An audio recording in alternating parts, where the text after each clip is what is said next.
You are about to embark upon the great crusade toward which we have striven these many months. The eyes of the world are upon you. 80 years later, Marvin Gilmore, who turns 100 this year, still remembers. I became a man and a soldier overnight. Early morning, June 6, 1944, Gilmore and his fellow soldiers in an all-black anti-aircraft artillery battalion were part of an armada of more than 7,000 ships and boats on the English Channel, supported by about 12,000 Allied aircraft. Their orders: invade Nazi-occupied France. General Eisenhower warned it would not be easy. Your enemy is well-trained, well-equipped, and battle-hardened.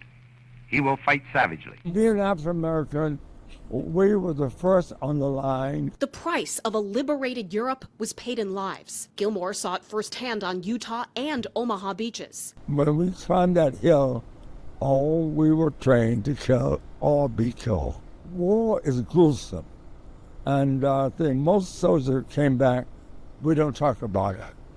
We really don't. 2,501 Americans were among the more than 4,400 Allied troops killed on D-Day. It changed the course of the war, igniting the Allies' defeat of the German Third Reich. An unconditional surrender came 11 months later. What if the Allies had failed that day? What do we know about where we'd be or how the war could have unfolded? You don't know, right? In Eisenhower, you read Eisenhower's message going out. Well, Eisenhower had in his pocket that message accepting responsibility if the mission had failed, if he had to withdraw, if it didn't work.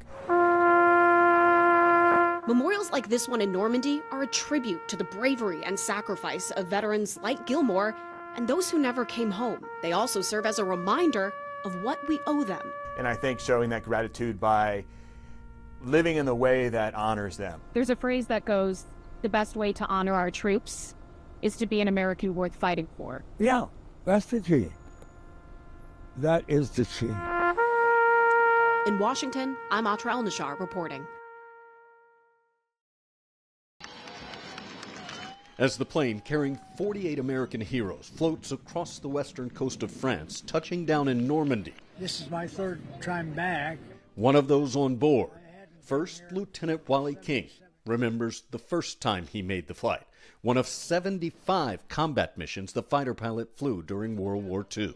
What we were doing was very dangerous work with low-level dive bombing and strafing. But it was nothing but devastation when I saw it that time. This time, 8 decades later, King and a handful of veterans have come back. The music and fanfare can't drown out memories of the horror that was part of their first trip here. And I was in the first wave with 90-millimeter gun. You don't know what we're seeing, really. They were all 18, 19 years old. You know? Never even made the beach.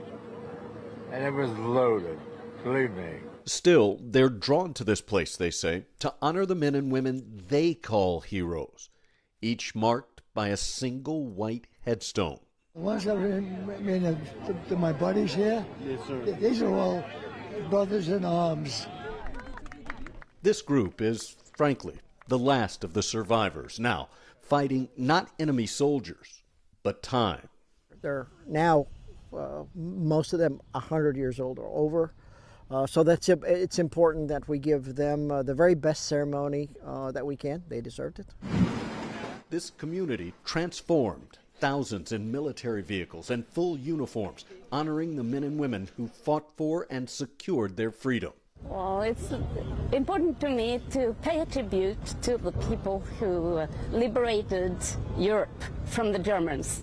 Led by a group of Americans whose courage and dedication endures 80 years later. Friends are remembering a World War II veteran from Fairport who died while traveling to Normandy for the commemoration of D-Day. Robert Perchetti passed away at the age of 102 while on his way to France. 13 WEM's Natalie Calzatoni spoke with his friends today. Natalie, good evening. Good evening, Matt. Robert Perchetti's friends tell me he was a generous man who had a zest for life and was always up for traveling to World War II commemorations. It was a privilege to know him, and I'll miss him.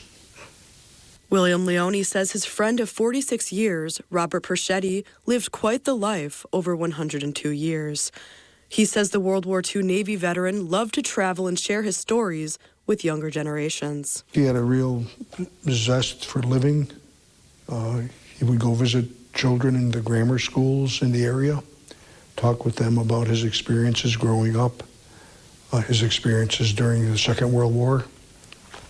He wrote this book on his life, An American Life Well Lived. Perchetti passed away Friday while traveling to Normandy, where he was going to attend a ceremony marking the 80th anniversary of D-Day. Even at his advanced age, he felt it very important to be at Normandy for June 6th. Al DiCarlo was also a friend of Perchetti's and his travel companion. In 2019, 13 Wham interviewed both men while they were on a trip to the South Pacific. It's a great feeling to be able to come back here and to see how well these people have done. DiCarlo was traveling with Perchetti to Normandy on Friday when his friend became ill during a stop in Germany. He was airlifted to the hospital and died shortly after. The doctor was with him. He was not alone. He was peaceful. He was comfortable. She played Frank Sinatra, his favorite singer, on her phone, and he peacefully left us.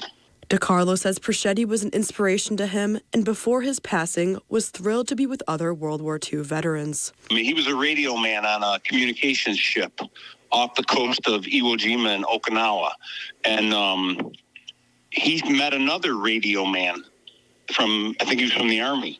So they were chatting about things from 80 years ago. It was amazing to watch.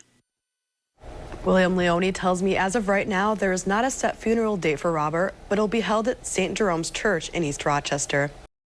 A local veteran heading to New Orleans to commemorate the 80th anniversary of D-Day. George Stites was on the beaches of Normandy on that day at just 19 years old. This Wednesday, he'll be heading to the National World War II Museum in New Orleans to commemorate the 80th anniversary of D-Day. Today, we spoke with Mr. Stites about his experience that day. We prayed for him, and we made it through D-Day, and I ended up with all 5 campaigns in Europe. I spent 30 months overseas, and at 19, you grow up in a hurry. It was called D-Day. Many of us weren't alive, but many of you at home watching possibly were. We start our story on the beaches of France with U.S. troops that included a 20-year-old from Waynesville to help end the rule of Nazis.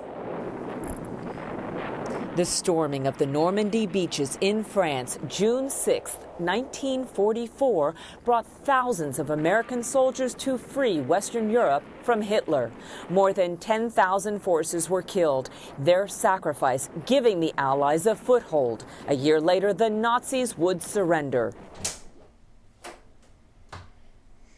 My name is Cash Simmons. I'm 15 years old, and I go to T.C. Robertson. So this is my little collection corner. I started collecting about a year and a half ago. What got me into it was my great-grandfather who served.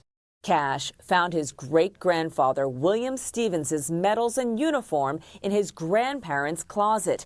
In this cubby, he keeps his artifacts. These are his medal boxes. Bill grew up in Waynesville and served as an infantryman in an advance team that landed on French beaches in 1944 facing booby traps and mines. They were first to complete their mission on a French island. Make sure it was free of any Germans that were hiding out. His great-grandfather went on to liberate numerous small French towns. This, a German Labor Party flag he brought home. Here, his multiple medals. He was awarded the Bronze Star while acting as platoon leader.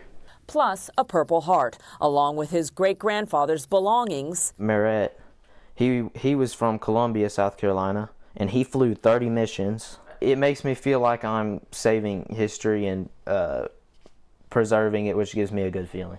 He's preserved 25 servicemen's histories with deep knowledge of his great-grandfather's 24th Cavalry Reconnaissance Squadron.